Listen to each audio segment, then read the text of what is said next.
Matt Lanier stood in the middle of Snowfall Lake, gasping for air, wobbling on his snowshoes. His leg muscles quivered on the verge of collapse. His pulse pounded like double-time timpani beats in his chest and temples. Each icy inhale rasped his throat. Gusts of wind threatened to knock him off balance. If he fell, he doubted he could stand again, let alone walk. Micro-diamonds of the snow whirled around the open expanse of the white and crackled.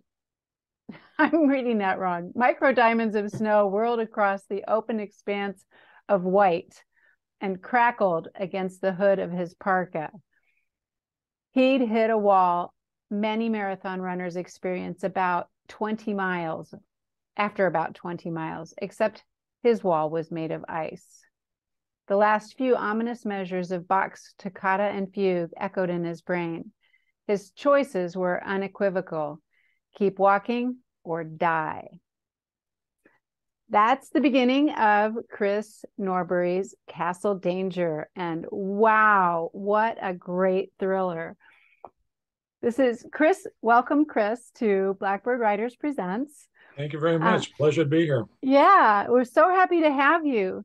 Chris is the award-winning author of the mystery suspense thriller series featuring Matt Lanier, a Minnesota farm kid turned professional musician whose middle-class life is devastated after he uncovers a conspiracy and goes up against a group of powerful, ambitious, violent men led by a ruthless real estate tycoon. Wow. So excited about this book. And Chris, you also donate proceeds of your books to the Big Brothers and Big Sisters of Associations of Southern Minnesota, correct? Yes, that's correct. Yeah. Yeah. That sounds like there's a story there. It's kind of become the reason I keep on writing now. When I started, first of all, just to go back, we've lived here in Owatonna since 2000, and I'd wanted to be a Big Brother before that, but we were living in Chicagoland, and they had a program there close to where we lived, and I was thinking about it, but I never pulled the trigger, probably because we sensed that we wouldn't be staying in Chicago long term. Moved to Owatonna and instantly fell in love with the town. We just love it here, and found out they had a Big Brother, Big Sister program. So I signed up, and I was matched with my first little brother that same year.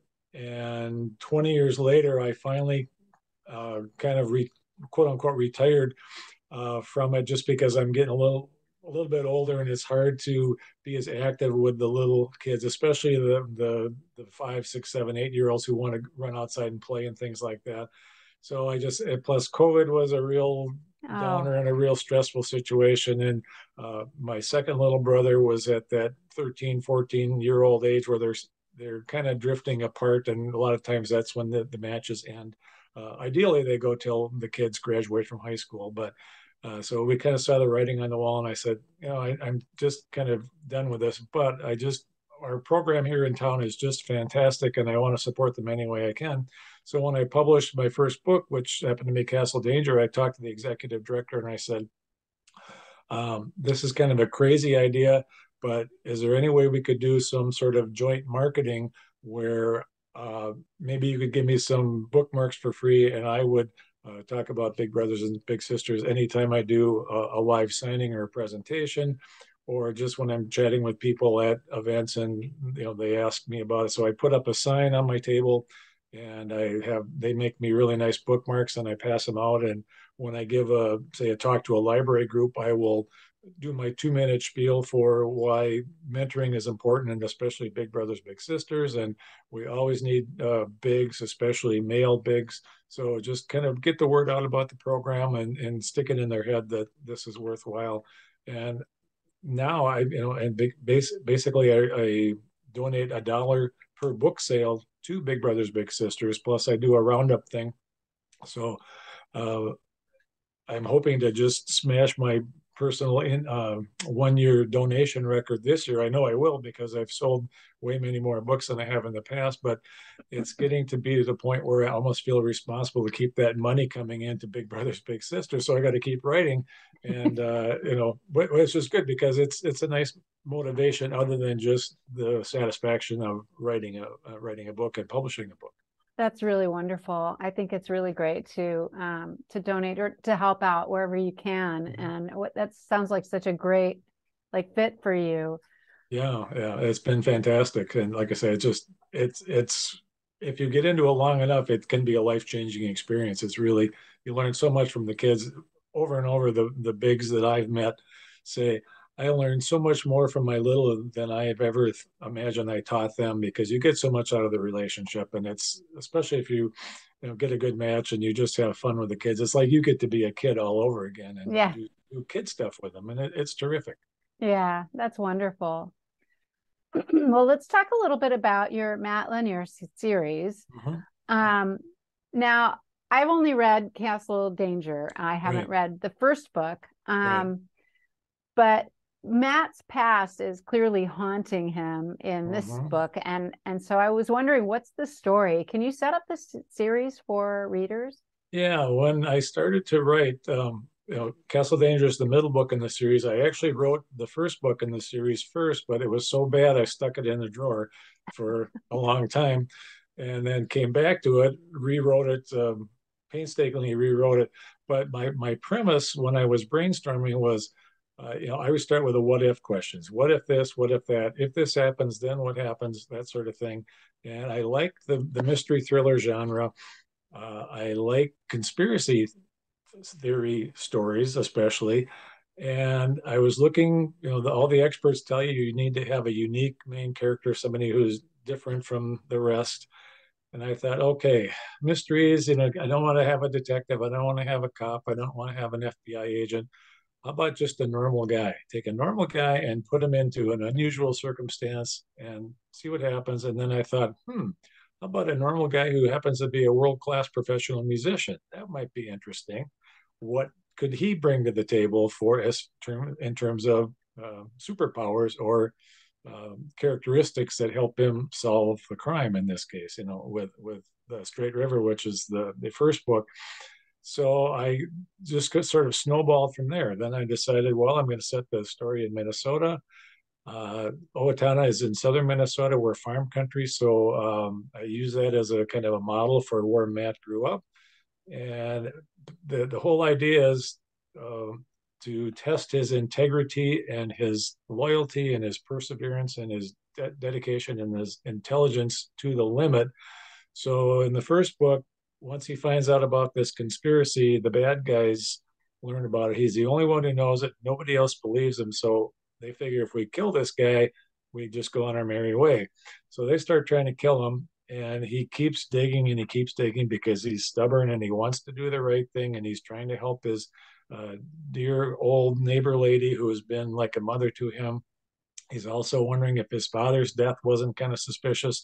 So he keeps on plugging away because, by golly, one of his character flaws is that he's stubborn beyond belief.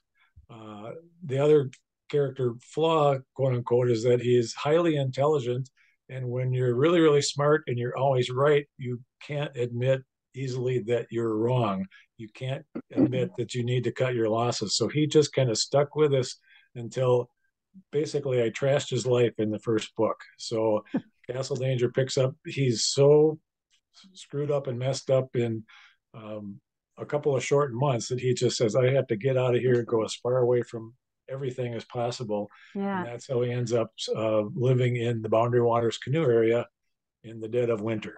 Yeah. And you know what? There's a lot of musical themes in this book. And I was wondering, are you a musician? I am a musician. Yeah, Matt is basically the musician I wish I could have been, and wish I or what the musician I wanted to be. I was going to be the next great jazz trumpet player from Minnesota. Not that there's too many of them, but there are some. So that was kind of my impetus for creating that character. But I think I'm still a musician. I don't play much anymore. I have a drum set that I pound on in my basement, but I played trumpet. But any brass instrument, you just need to practice, practice, practice just to maintain. And it's really hard to find the time, as life gets in the way. So, but I still listen, and I consider myself a musician at heart and at soul. And I think we're weird people. We're different people. We're set differently, even than other artists, because we have this stuff called music going on in our brain, and it affects All us the way time. differently than it affects the average person. I'm You a know, musician too, so I okay, totally relate to that. good, yeah. I mean, how many times are you sitting and listening to a beautiful piece of music and you start to cry because it just hits you right there, and you just, I Yep. can't help it. It's too perfect. It's too wonderful. Yeah. And how did these composers and these musicians put it together? And that for one thing. Jazz musicians also have a great skill for sight read, or professional musicians, great skill for sight reading, which is looking at music instantly that you've never seen and playing it perfectly or nearly perfectly. And jazz musicians have an improvisational talent, that to a very high degree. So I incorporated all those things into Matt's character and how he solves the case and how he survives, because he's got these musical instincts that can be used in real life. It's kind of interesting, kind of weird, but it's worked so far. I get a lot of people saying they really like that he's a musician, and they get Yeah. the music angle and the songs and all that sort of stuff. But Yeah. Me too. I really liked good, that yeah, angle. that's And I great. really liked that he was a musician. Yeah, yeah. Yeah. But the weather plays a really big part in this story as well, Mhm. as clearly it opens up and he's out in the winter tundra Yeah, in the yeah. And so yeah. In Minnesota, you got to have weather in there in the story, because, and I intentionally set this in winter, and I intentionally set it to be a really horrible, horrible, brutal winter, because I could conveniently put in little twists in the plot by throwing a blizzard at everybody. Because uh, if you haven't been up on the North Shore of Lake Superior in Minnesota, there's basically one road, Highway 61, that goes from Duluth all the way up to the Canadian border, and that is the lifeline. If that gets covered with 3 feet of snow, nobody's going anywhere, unless you have a snowmobile, and even then, it's not that easy to get anywhere. So, because of that, and because it's small towns and they're isolated, help is not easily available. You can't just call the police and they're going to be there in a minute. You can't call an ambulance, even if you do on a normal dry road day. It might be 45 minutes away, because the hospital's in, or the ambulance is in Grand Marais, and you're in Lutzen or someplace like that. So things take time, and I use that to cut off the main characters from outside support, so they had to deal with things on their own, and it made it kind of interesting, especially the that's a last scene nice when, little tool. yeah, yeah, I love it when Matt's tooling down the road in the snowmobile, and he's listening to the Ride of the Valkyries. And I imagine that, because I've lived in Minnesota most of my life, and I live in northern Minnesota, and I actually experienced one of those brutal winters where it was just blizzard after blizzard after blizzard, and after the snow came, then the cold front comes through, and it goes to 20, 30 below zero. Yeah. And so I speak from experience on that. It's very reasonable to have the kind of weather that I put in Castle Danger. Yeah. I love it. Yeah. Um, so there's also a love interest in this story, and one that I hope continues because I Mm-hmm. really liked Allison too. Oh, Um, thanks. she's got a very dark past as well, Mm-hmm. but she's seems to be on top of that. Um, right up until somebody shows up in her life in this Right. story. Yeah. Yeah. Yeah. I wanted to, she was kind of came after the fact, in the storyline. I was more like, what's Matt going to do once he thinks he's being discovered by the conspiracy guys again? But then I thought, okay, why not make her a beautiful, talented, charming person who happens to save his life, literally, because he escapes and ends up on her doorstep, literally, almost frozen to death. So she takes him in and makes sure that he doesn't freeze and everything. So he feels some obligation to her, which leads to him sticking around for a while. Then he feels this attraction, but he knows that he's damaged goods completely because his life, he's still recovering from all sorts of death and destruction from the first book. So he's just kind of on his guard about everything, but he can't deny that, boy, she's a beautiful woman. She's smart and intelligent and attractive. And she's also a mom and she's got a terrific kid. So he can tell instantly that she's just a great mother and he likes being around her. Yeah. So I made the two characters similar. They're both from small towns. Matt's the musician. He's kind of he was like the popular kid in school who was sort of the quiet, likable one who didn't get into much trouble. Allison was the popular girl in her school because she liked to have a good time and have to, party and things like that. She was from small town Colorado. She couldn't wait to get out of there and see the big city. And her future husband comes along, sweeps her off her feet, whisks her out to LA, party, party, party, gets her Mm. in all sorts of big trouble. Uh, they get married. She's got the son. She finally hits rock bottom. I won't discuss too much of this stuff to give it away because you got to read the book, folks. It's Yeah, really, yeah, really interesting. yeah.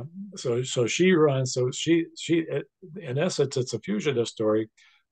Allison is running from her husband, fugitive from him because he's this evil, horrible, terrible person. And Matt has been framed for murder, so that he's a fugitive from the cops and from the conspirators. So there are two fugitives. They come together, and then their pursuers come after them, and that's right when the big blizzard, happens. Yeah. So I figured you can't make it any more tense than that, It's, and nowhere to go, no help. What are you going to do? So Matt's big dilemma is, do I stay or do I run? Do I help her? Do I help myself? right. It's a Yeah. moral No, and it's dilemma. great how both their stories really collide Yeah, and the tension is like sky high. yeah, yeah, I love it. yeah. That was fun. I was, it was kind of going flat until one of my beta readers, he's a fellow writer over in Michigan, who was giving me some really good advice. He said, well, it's a good story, but there's something missing here, and I just don't know what. And then he put it in my idea that I needed to have the hitman coming after Matt because there was no time pressure or life and death pressure on Matt On Matt. until I put in Ben Nowitzki, the hitman, and had him getting closer and closer and closer. And then, so then Matt has a real reason to have to make this decision. Do I save myself or do I help Allison and her son? Right. That just when he told me that, it just clicked and it's like, okay, now this is going to work really well because it was okay, but it just wasn't one of those really zinger endings. And I really like the ending the way I wrote it. I'm pleased with it how it came out. Yeah. No, and it's interesting that you mentioned beta readers too. I think a lot of readers think that writers just like get it right the first time. And don't you wish? Oh man, do I ever wish. I don't know how these guys crank them out one per year. It just blows me away. Well, and they also have support teams. They have editors Yeah. and beta Yeah. readers and people, guiding them to Mm-hmm. tell a better Mm-hmm. story. Yeah. So I think it's everybody has to have a team. Yeah, yeah. And I'm a frugal guy, so I try and do it on a budget, but I cannot stress enough the value of beta readers to me because they just give you such good insights. If you get good beta readers, you have to kind of know who you're dealing with. And most of mine have fortunately turned out really well.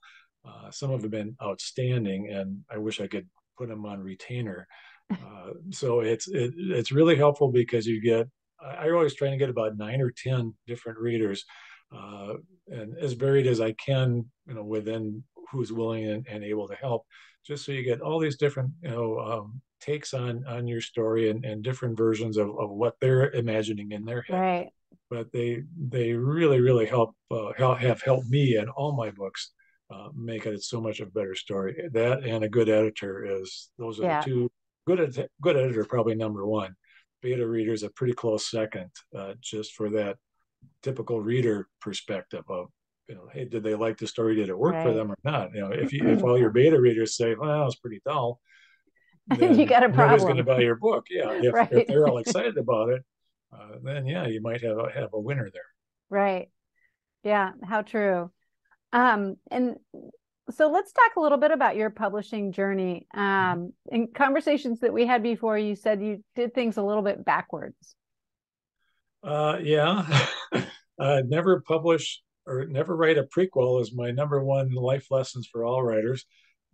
Just because that's what happened with Castle Danger and then Straight River coming out.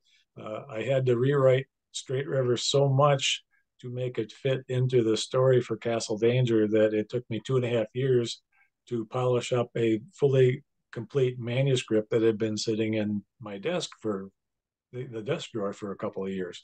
So that was kind of goofy. But I started writing seriously looking at it in about 2007 or 2008. That was right when the Great Recession hit. Mm. And it was also, which is kind of important, but the big thing was that's when uh, ebooks became popular and started to get some traction. Smartphones became really popular and easy to get. Print on demand printing started to come into its own, and self-publishing started to gain a toehold into Right, legitimacy. right. And when I first started out sending out manuscripts for short stories and things like that, I would print it out, put it in an envelope, take it to the post office, and mail it to the editor or the agent or whoever it was. And I did that with my query letters and everything. So it was snail mail 100% back in 2007, 2008. By the time I published Castle Danger, it was 99% email. And Yep. then there's a couple of old dinosaurs who still insist on snail mail, but now it's all electronic, all things. And then self-publishing was considered vanity press back in 2008. Now it's gaining more and more popularity every day, pretty Yeah. much as more and more authors are realizing, hey, Legitimate as a you know, legitimate way to publish. as Yeah. very legitimate. There's a lot of reasons for it. There's a lot of reasons to go traditional publishing, but you have to Right. look at your circumstances. As mine was, I'm no spring chicken. I didn't want to wait around for the proverbial, magic agent to come and get me the book deal. I wanted to take my chances, publish a book while I was still alive, because you never know. Once you hit 60 or whatever, there's no guarantee. I mean, I have friends die all the time who are younger than me or not that much older, and it makes you realize you Life can't is just short. wait Yeah. around. Yeah, life is short. So seize the moment, and I did. And by the time I published my first book, it was a more legitimate way to go, and it was the only way for me because first of all, I have complete control of my book. I get more money. I'm not trying to make millions of dollars, and I don't need to make money off of my book sales, but I get more money from my efforts. I have more control of everything, and I don't have to compromise in any way. And so Yeah. that works for me. It might not work for everybody else, but it works for me. Yeah. I remember those days too, because that's about when I started writing, and Yeah. all of the all of the thing that everything I studied about how to publish and all that was find the agent Bible Mm-hmm. in your local library. Yep. And Yeah, the book, the Writer's Digest, Writer's Marketplace, or whatever they called yeah, it. The yeah. thing was about this thick. Uh-huh. And it had lists Yep, of agents everywhere. yep, And most of them said send your manuscript with an SASE. And yep, yep. I was thinking, wow, this is difficult. Very. And And luckily, then, shortly after that, by 2010, everything switched. yeah, yeah. And so So it was interesting for me just because I started at that particular time. I had grown up knowing and accepting just the traditional publishing method was the only thing out there. Once I started learning about this at the UW Writers Institute is actually where I took a lot of workshops and learned about self-publishing. And it just sort of fell into place that by the time I was ready to go, it was by far the best choice for me. right. That's wonderful. So what's next for Matt and the series? Matt is taking a little bit of a hiatus. I'm just finishing up a different project, and this is one that I sort of promised to myself and also promised to Big Brothers Big Sisters, my local organization. I'm writing a middle grade level adventure novel, and the main character is a little brother. Oh, He's a 12-year-old boy who finally gets a big brother after being on the waiting list for many years, which is not uncommon. And he's a short, a little bit overweight, very unpopular kid who's smart but doesn't let on. He gets poor grades, but he's really smart, which is very common among littles that I've met. They're give them a chance and they're just wonderful normal kids, but they kind of have trouble, so many other troubles that schools are not a priority, so they tend to not get good grades. But he's shy around girls, just he gets bullied and beat up all the time, and he gets matched with his big brother who is 6'4", 240 pounds, was a football star, and seems to have a software developer, seems to have everything going for him. And turns out that the big brother, when he was in school, he was always the biggest kid in school, and he got teased because he was the biggest kid in school. And how old are you really? You're in third grade, but you're 5 feet tall and you weigh 150 pounds. How can that be? How many grades have you failed? And you look like Frankenstein, all these other things. So they both got teased and bullied, but in different ways on opposite ends of the spectrum. Yeah. And they go on an adventure, which is climbing Eagle Mountain up in northern Minnesota. So the working title for the book, unless someone comes up with a better one, is Little Mountain, Big Trouble. I love it. And things go horribly wrong in the middle of the climb, and EJ is kind of left to discover what he's really made of, and if he can step up to the plate and actually save Russ's life. So I'll just leave it at that. But I've Wow. got my beta readers on that.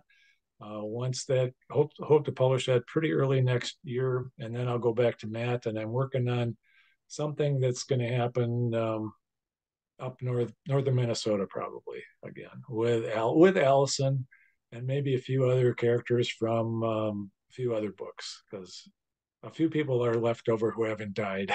Oh, well, good. Because I killed off a whole bunch of them in Straight River, that's for sure. I got a lot of grief for that too. Like, oh, why'd you kill off Diane? Why'd you kill off Swanee? Why'd you kill off Clay? You should have kept them Right. alive. So I said, sorry, if you ruin a guy's life, you got to really ruin it. Yeah.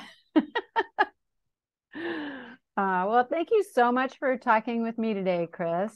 Thanks. Would you let readers know where they can find you?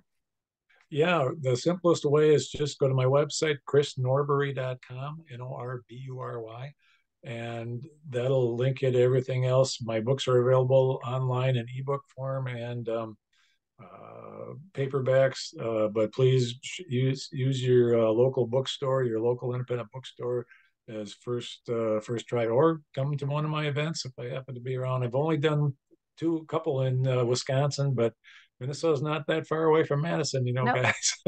that's true. Yeah, but yeah, just start on my website, and then that's got links to everything else, Facebook and Twitter and all those Great. wonderful things that we get to do as authors. All right. Well, thank you so much, and I hope to see you around. My pleasure. Thanks, Tracy. I had a lot of fun. All right.